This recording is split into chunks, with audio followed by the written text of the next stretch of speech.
Okay, this is Everett, and yeah, this is looking pretty good.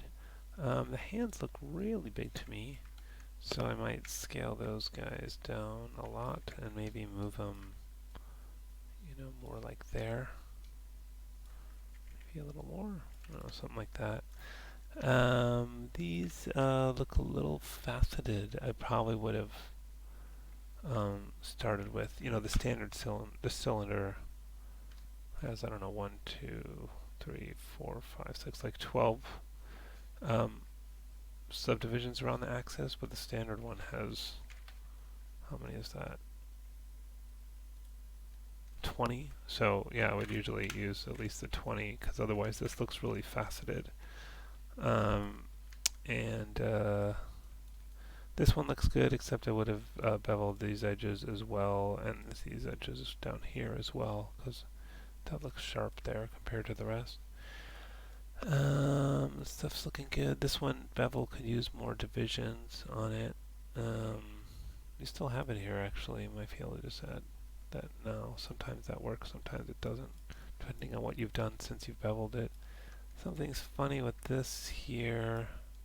I think you missed one of the extrudes, so I'm going to kind of step this back. I'll select this bevel, hit select, and then delete, and then hit select this extrude face, hit select, and then delete, and just go back to this point. And then I'm going to grab these faces, and I'll do Control E for extrude, turn off keep faces together, and scale these down.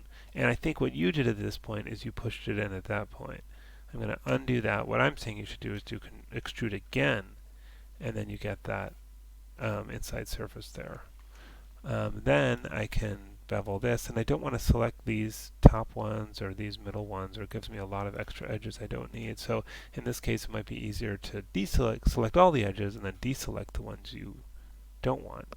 There's a quick way to convert your selection to edges. If I do convert selection to edges or Control F10, and if I go to my front view, F for frame selected, I hold down my Control key to deselect edges and marquee select across. Again, I'm holding down the Control key and deselecting those. Look at it from the top.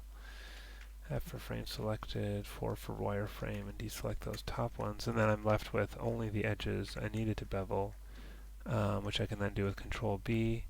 Maybe add some segments, and that's looking pretty good.